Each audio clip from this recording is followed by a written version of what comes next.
78 men raped a female doctor to death.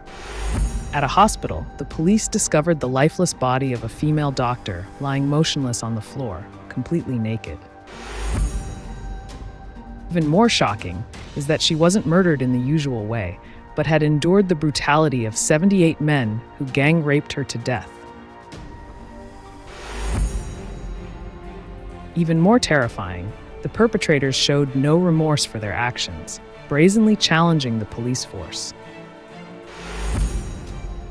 So why did these 78 men ruthlessly torment this woman in such a cruel way?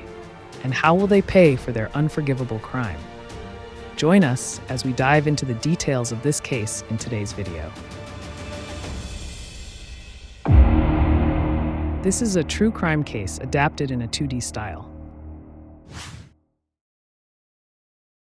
Mumita Debnath was a 31-year-old female intern doctor working the night shift at RG Kar Public Hospital.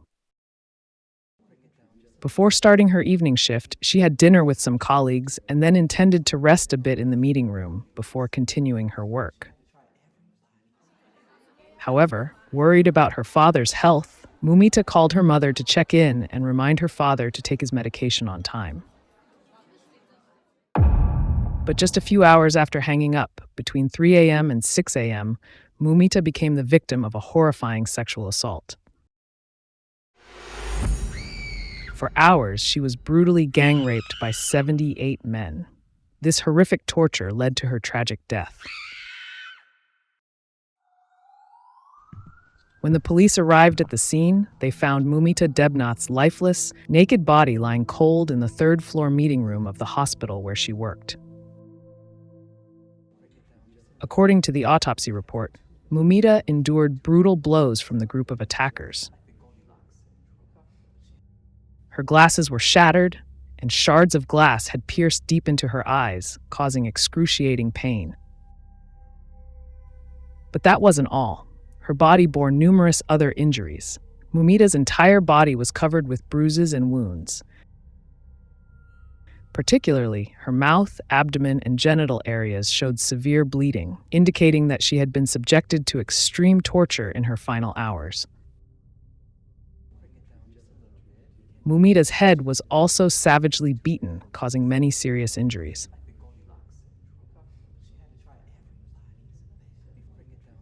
According to police information, her body had 120 wounds, indicating she endured horrific torture before her death.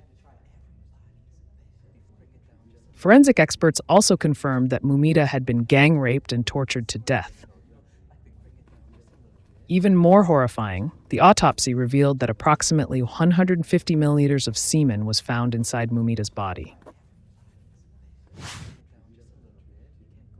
To put this into perspective, the average adult male releases about 1.5 to 6 milliliters of semen per ejaculation. Using an average of 4.5 milliliters, at least 30 men participated in this gang rape. However, this figure was only an initial estimate. Later reports and investigations revealed the number of suspects involved had risen to 78, with the possibility of even more. According to police information, Mumita's body had been so horrifically tortured that it was almost unimaginable.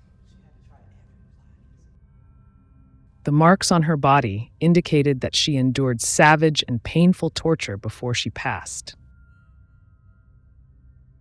Mumita's legs were pulled in opposite directions, creating immense pressure on her body, something that could not happen without extreme violent force. Her legs were even bent backward at a 90-degree angle, causing mental shock to those who witnessed the scene and analyzed the case. However, the level of violence continued beyond imagination. Mumita's pelvis, one of the hardest and strongest parts of the human body, was completely shattered by savage blows, beatings, and incredibly brutal assaults. Punches, kicks, and possibly hard objects were used mercilessly, causing the horrific injuries to Mumita's pelvis. Mumita's body, riddled with wounds, was completely deformed. providing clear evidence of the agonizing pain and humiliation she endured in her final moments. The bruises, broken bones, and deformities all over her body reflected the extent of the violence she had to endure. Every wound on her body was a powerful testament to the cruelty of the perpetrators and a reminder of the immense pain Mumita went through before her death. Immediately after Mumita's death, the police quickly called her family, informing them that she was in poor health and urgently needed them to come to the hospital. However, notably, in this call, the police did not provide any specific information about Mumita's condition. They simply repeated that the family needed to be at the hospital immediately, without clearly explaining the reason or her actual state. This left her family feeling extremely anxious and confused, as they couldn't understand what was happening to their daughter. When they received the call, Mumita's parents were filled with fear. They immediately imagined the worst-case scenarios, but could never have guessed that the reality was far worse than they could ever have imagined. The family had no clear or accurate information from the police, leaving them in a state of confusion, not knowing what had happened to the daughter they loved. Everything was reduced to the brief statement: Mumita was ill. After that call, Mumita's parents and relatives were extremely worried. They decided to keep calling the police station to try to find out more information about her actual condition. They hoped the police would provide more details, but all they received in return was silence and evasion from the authorities.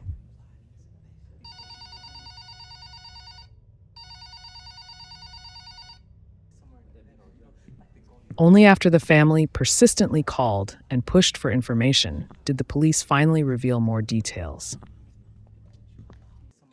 And when this information was disclosed, it was like a devastating blow, shattering their last fragile hope.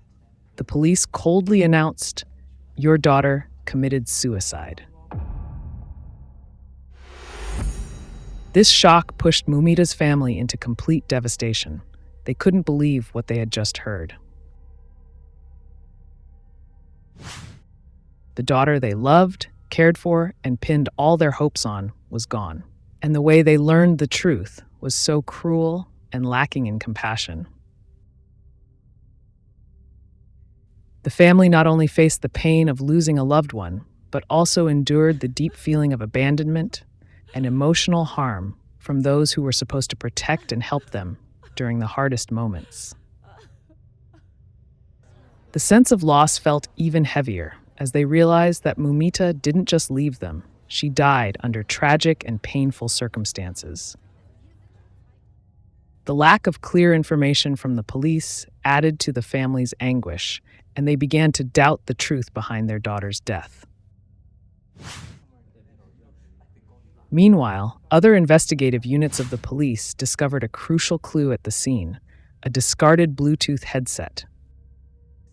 From this device, the police quickly identified a suspect named Sanjoy Roy. Roy was later arrested for investigation. According to reports, this man was a volunteer at the local police station. At the time of the incident, he was assigned to the police post at the hospital where Mumita died. Sources revealed that this man had been married at least 4 times, and throughout those marriages, he was accused of domestic violence. These violent behaviors had given him a negative reputation among his neighbors and acquaintances. Even more concerning was that when he was arrested, instead of showing remorse, the man displayed an extremely arrogant attitude. He not only failed to express any regret for his actions, but even boldly challenged the police. "If you have the guts, hang me." His aggressive words and unrepentant demeanor further fueled public outrage, making people even more convinced that he was directly involved in Mumita's death.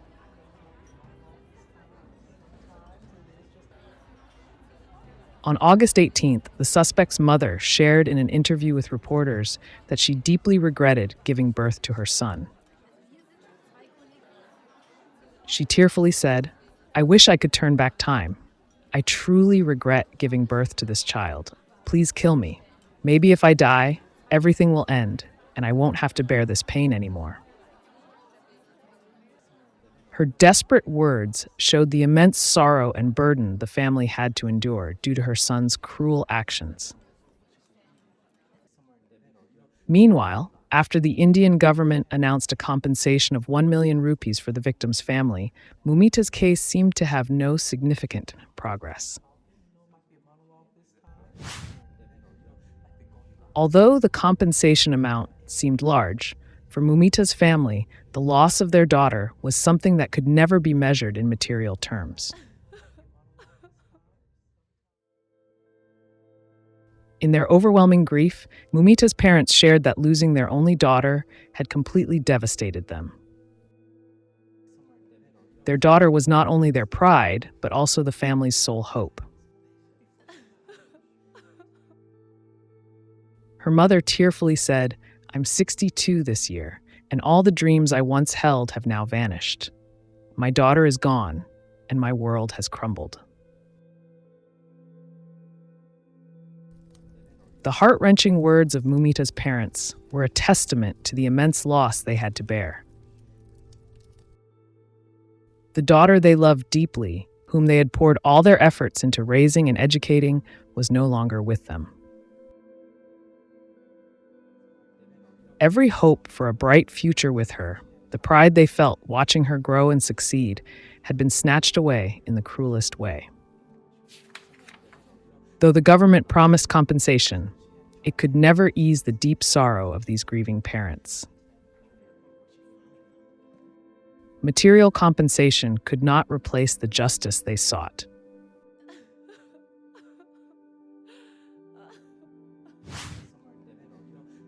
They had not only lost their daughter, but also their trust in the legal and social system, which was supposed to protect innocent people like Mumita.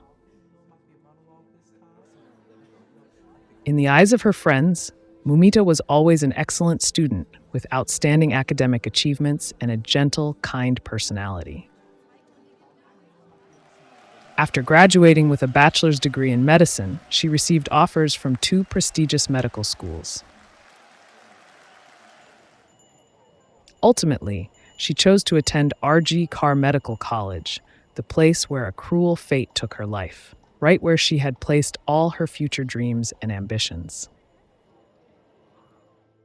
In her unending grief, Mumita's mother shared that their family wasn't wealthy. They came from a lower middle-class background, and everything they had was due to their own hard work. When Mumita was young, their life was very difficult. Her husband worked as a tailor, and their small house was always cluttered with work tools like sewing machines, spools of thread, and ironing boards. On the floor, scraps of fabric were scattered everywhere, reflecting the hardship they faced every day. She could never forget those tough times when the entire family struggled daily to raise Mumita. Even though her parents always tried to give her the best, they didn't always have enough money to buy her the things she wanted. Mumita was a filial and understanding daughter who never asked her parents to buy her anything. Despite the family's financial struggles, she lived simply and was self-reliant, never causing her parents to worry about her personal needs. She was well aware of her family's circumstances and always worked hard in her studies to overcome every difficulty on her own. Neighbors often doubted Mumita's ability to succeed in pursuing a career in medicine. They didn't believe that a girl from such a poor family could become a doctor. Many cruelly said, Children from families like hers will never succeed in medicine. However, Mumita proved them wrong.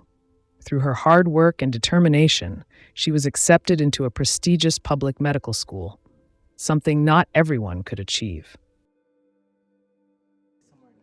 Mumita's parents also shared that her marriage had already been arranged. They had planned for her future after marriage, and Mumita had promised that even after getting married, she would continue to care for and support her parents in their daily lives.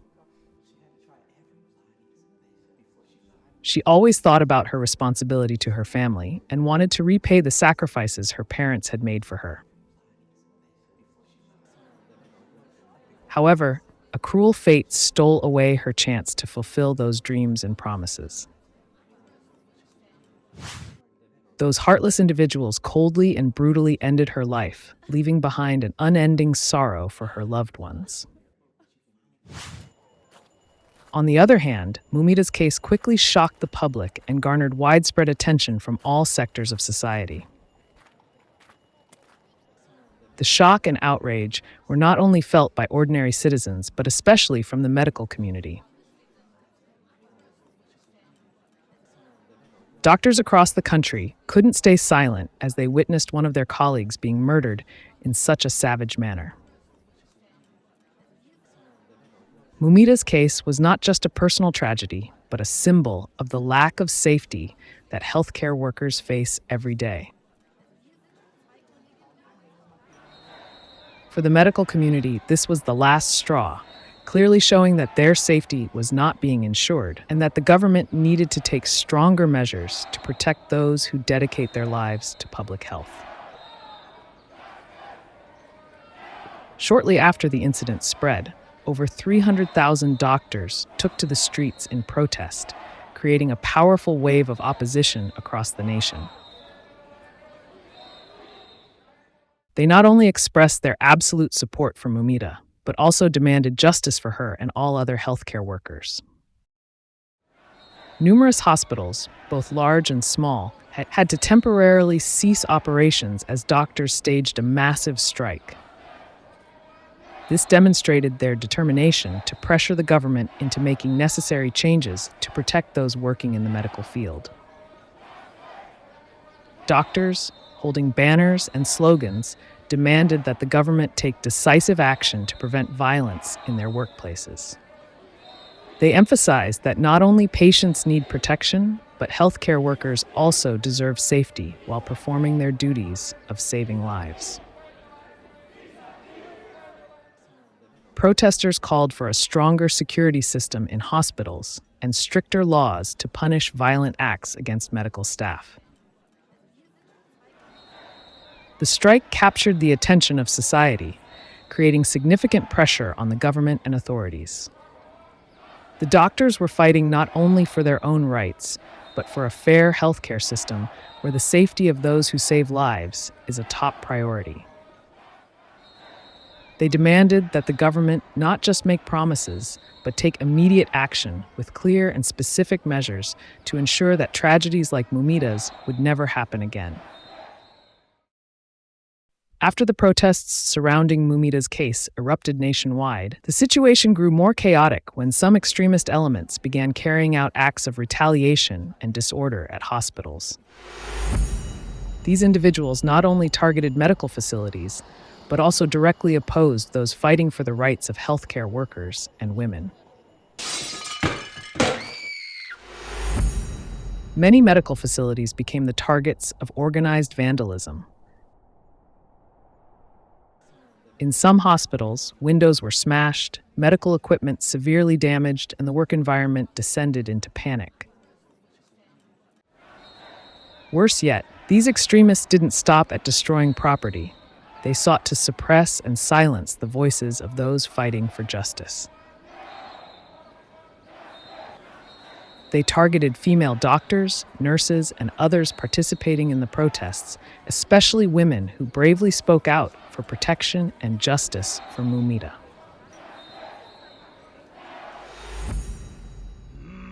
In their efforts to quell the resistance, the extremists used every tactic to intimidate and crush the spirit of the protesters.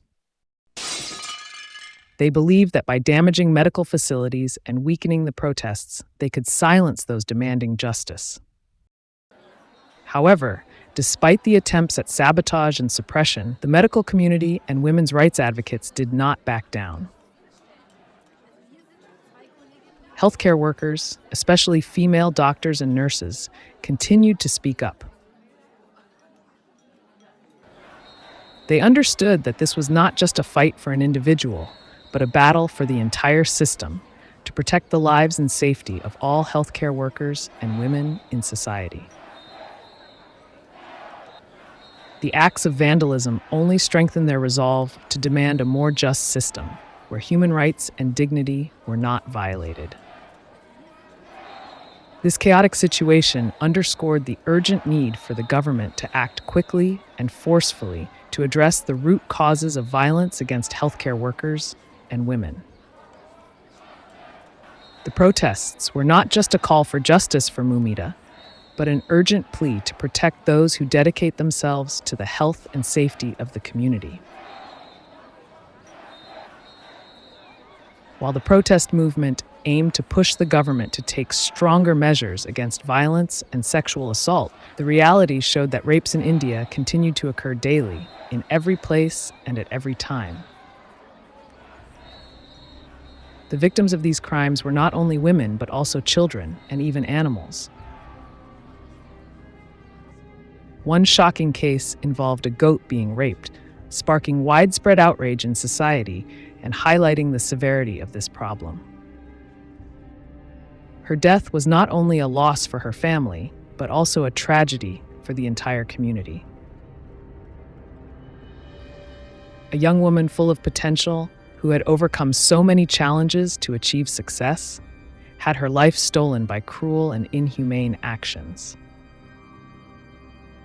Mumita may no longer be here to continue her journey, but her resilience and perseverance in overcoming difficulties will forever be an inspiration to those who appreciate and believe in the strength of the human spirit. The case of Mumita shows that every woman deserves to live in a safe environment where they can freely express themselves and pursue their dreams without fearing lurking dangers. No one has the right to violate their freedom, dignity, or body.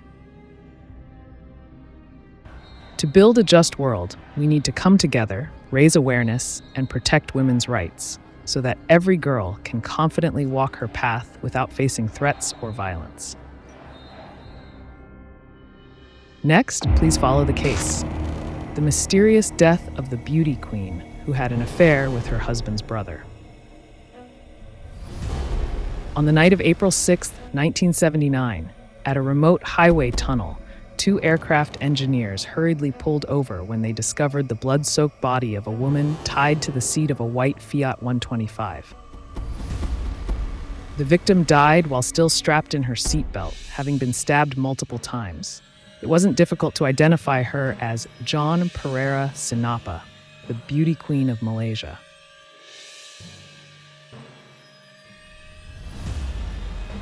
The murder shocked Malaysia, but over 40 years have passed, and the police have still not been able to find the mysterious killer responsible for this beauty's death.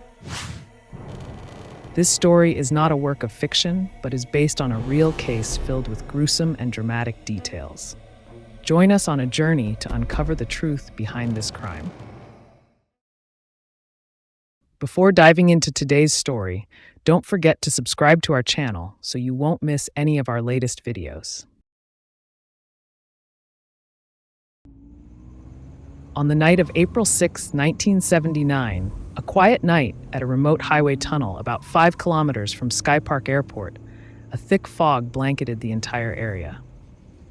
It was late at night, and only a few sparse cars were traveling along the deserted road. Among them was a car carrying 2 airline engineers, returning after a long day of work. In the dim light, they suddenly noticed a white Fiat 125 parked by the roadside, its headlights still on, and all its doors wide open. Sensing something was wrong, they immediately stopped the car, hurried out, and quickly ran toward the strange vehicle. As they approached, they discovered a horrifying scene inside the Fiat. In the front seat was a motionless, blood-soaked body, strapped tightly by the seatbelt. It was a woman, her face covered in blood. The car's lights were just bright enough to reveal the countless wounds across her body, indicating that she had been stabbed multiple times. Just a few steps away from the woman's body, the two engineers were shocked to discover another man lying face down on the damp ground. They exchanged fearful glances, filled with unease, but decided to approach the man to check his condition. One of the engineers hesitated before bending down, trembling as he placed his hand on the man. Suddenly, they realized the man was still breathing.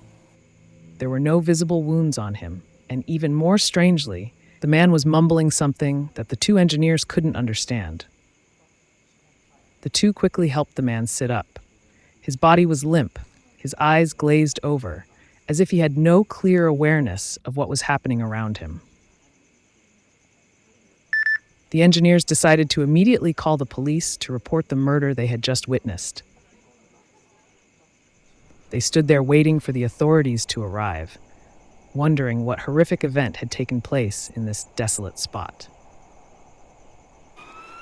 Not long after, the wailing sirens of police cars pierced the night. Investigators quickly arrived and secured the crime scene. Under the dim, flickering yellow lights, the police confirmed that the woman had died in an incredibly horrific manner, with more than 10 stab wounds on her body. The identity of the woman was quickly established as many people recognized her. She was Jean Pereira Sinapa, a 31-year-old high school teacher. Jean was famously known as the Beauty Queen of Malaysia, having won multiple beauty pageant titles. The man found at the scene was Karthajesu Sivapakiam, Jean's brother-in-law. Authorities immediately took Karthajesu to the hospital in a semi-conscious state, while Jean's body was sent for a post-mortem examination. After regaining consciousness in the hospital, Karthajesu, with a confused look and dazed eyes, began to recount what little he could remember about that horrific evening. According to him, that night, he and Jean, his sister-in-law, had gone out for a casual outing as they usually did. Around 10 p.m., they were on their way back to their home in Klang Selangor, driving slowly through dark, deserted roads, but nothing seemed out of the ordinary. When they approached the area near Subang Airport, Karthajesu needed to relieve himself.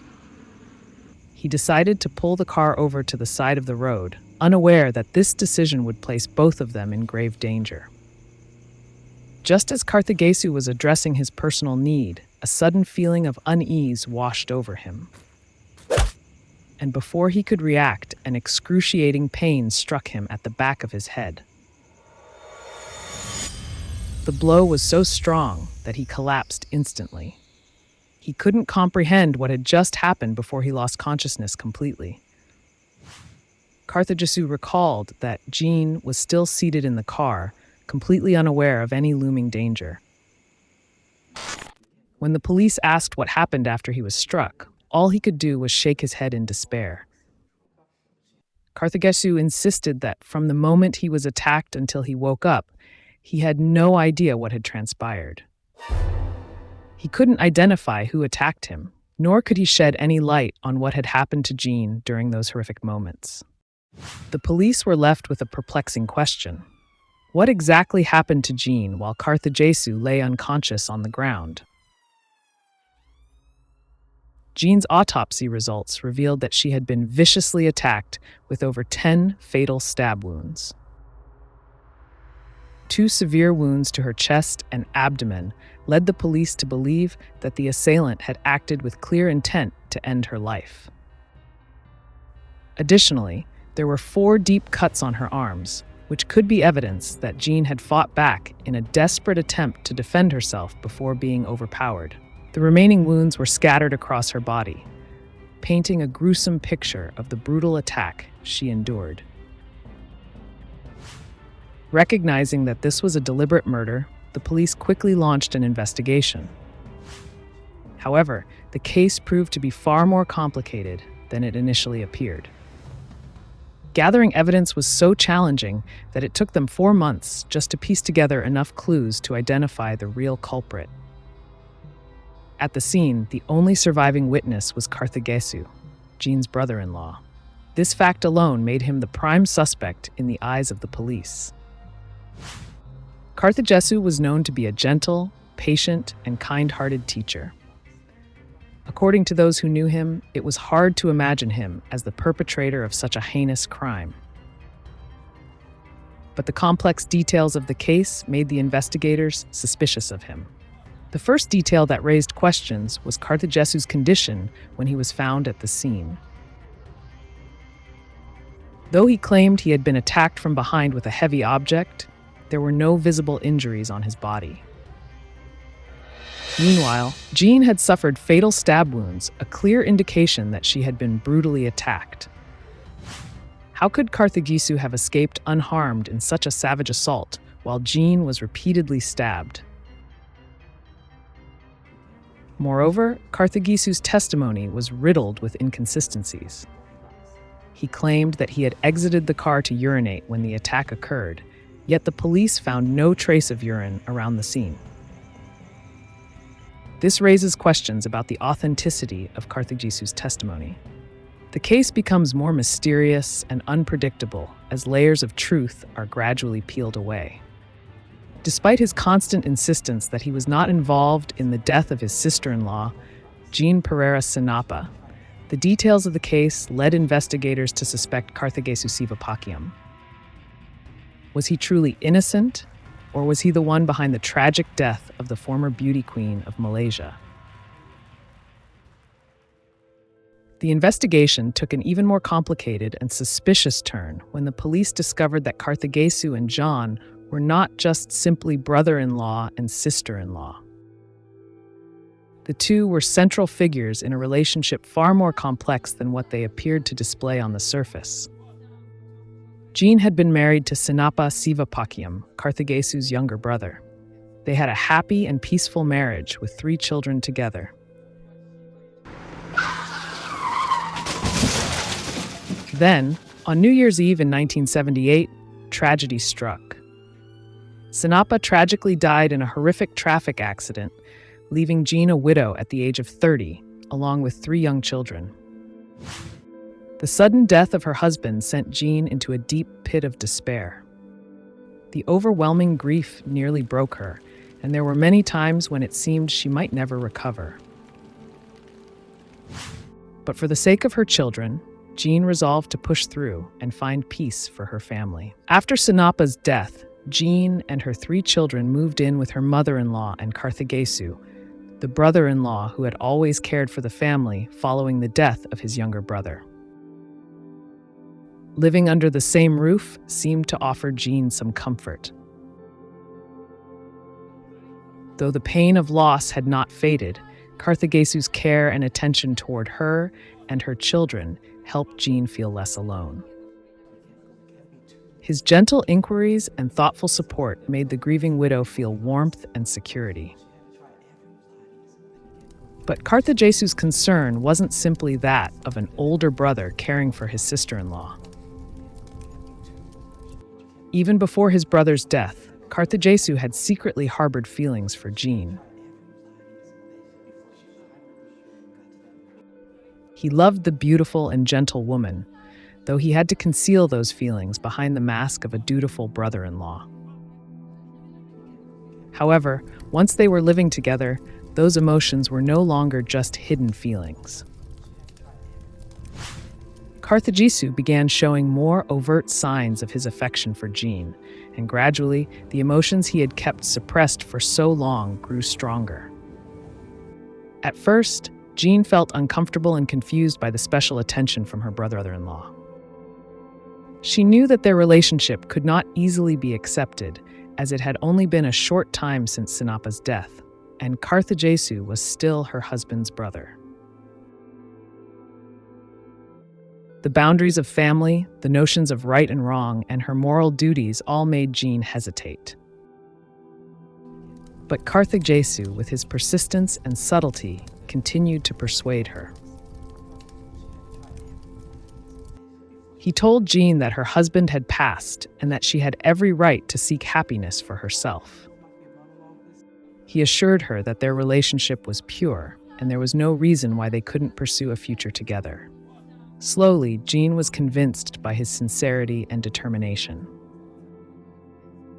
Their relationship quickly shifted from the closeness of family members to something deeper and more intimate. The emotions that had been restrained for so long were finally unleashed, and the two began to dream of a future together.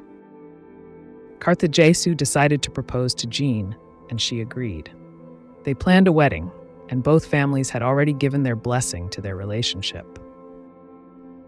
Everything seemed to be falling into place for what appeared to be a beautiful love story. Jean, it seemed, had found happiness again after her devastating loss, but tragedy was about to strike once more.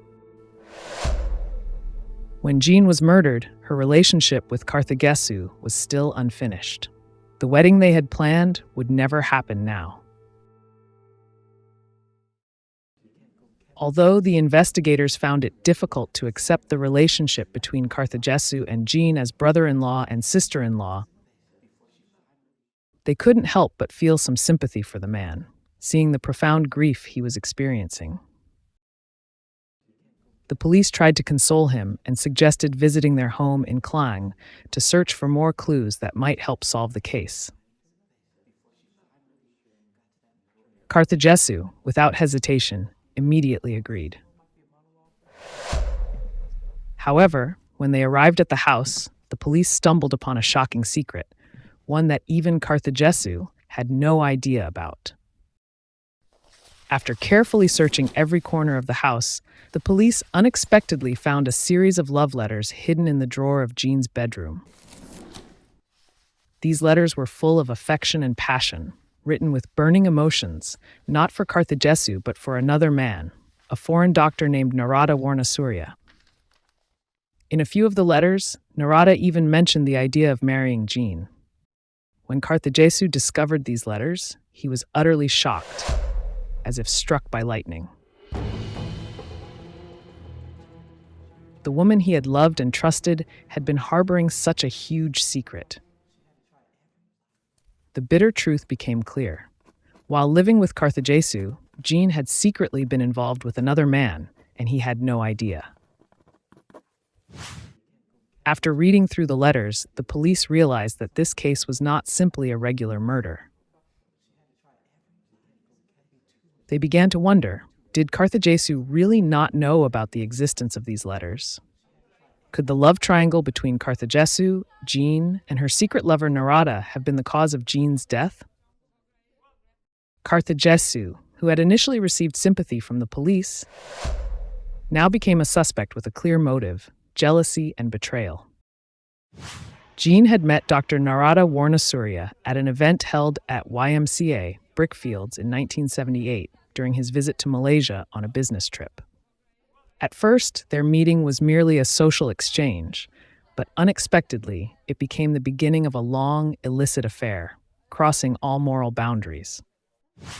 The love letters that John had carefully kept in her bedroom revealed the shocking truth that she had not only betrayed Karthagesu, but had also deceived her late husband, Sinapa, while he was still alive. Jean had been secretly involved with Dr. Narada, but this affair remained entirely hidden, with no one ever suspecting it. After Sinapa died in the tragic car accident, Jean quietly continued her relationship with Narada, not giving any hint to her family or those around her. Even when she began a new relationship with Karthagesu and accepted his marriage proposal, Jean did not end her affair with Narada. She lived a double life, one as a widow cared for by her devoted brother-in-law, and another filled with secret passion for her hidden lover. The police believed that these letters were the catalyst for the tragedy. The brief happiness between Karthikesu and Jean could not last once Karthikesu discovered the truth. When he found these love letters, jealousy and anger surged within Karthikesu. He could not accept that the woman he loved had been secretly involved with another man, especially when she had also betrayed his late brother, Sinapa, even before his death. The suspicion that Karthikesu was the murderer grew stronger as the police questioned his friends and family. A close friend of Karthikesu revealed a crucial detail. Karthikesu had once said that Jean did not deserve to live. This led the police to lean further towards the theory that Karthikesu killed Jean in a fit of jealousy and despair. Not only because he was deceived, but also as a way to avenge his late brother. Although Karthikesu repeatedly denied all accusations, claiming that he had no involvement in Jean's death, the new evidence collected by the police convinced them that he was indeed the culprit behind the crime. Believing they had gathered enough evidence to charge the suspect, Karthikesu Sivapakiam, the police decided to arrest the teacher on April 26, 1979, accusing him of murdering his sister-in-law, John Pereira Sinapa. This event shocked the public as Jean was a well-known figure, once crowned Malaysia's beauty queen, and her death was a mysterious tragedy. Karthikesu's trial quickly drew public attention and lasted for 38 days, with a total of 58 witnesses appearing in court to provide testimony. However, during the trial, Karthikesu's defense lawyer questioned if his client was truly the killer. Then why was there no blood splatter on him, despite Jean being stabbed 10 times? This could only be explained by the fact that Karthikesu was not the murderer. Furthermore, the police had not found any murder weapon at the crime scene. Nevertheless, on May 9, 1979, the Kuala Lumpur High Court sentenced Karthikesu to death, despite his constant insistence of innocence. This verdict pushed Karthikesu into a state of waiting on death row, filled with doubt and anguish. For 2 long years, he lived in prison, counting down the days to the end of his life. However, a glimmer of hope suddenly appeared at a moment when all seemed lost.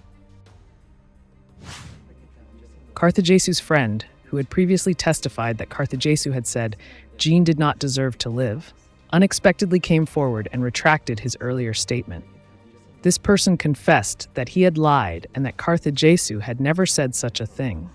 This shocking confession caused the case to take an entirely new turn.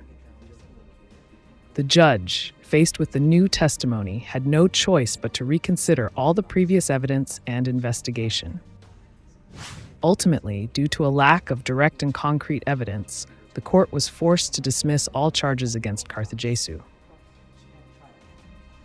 From a death row inmate, Karthikesu became a free man after being held for 2 years, 1 month, and 4 days. On May 20th, 1981, Karthikesu walked out of prison smiling, greeted by his family and curious onlookers. The case returned to square one. Even though many years have passed, the Malaysian police have yet to find the real culprit behind Jean's tragic death. The death of John Pereira Sinapa remains one of the most sensational and mysterious murder cases in Malaysia's criminal history.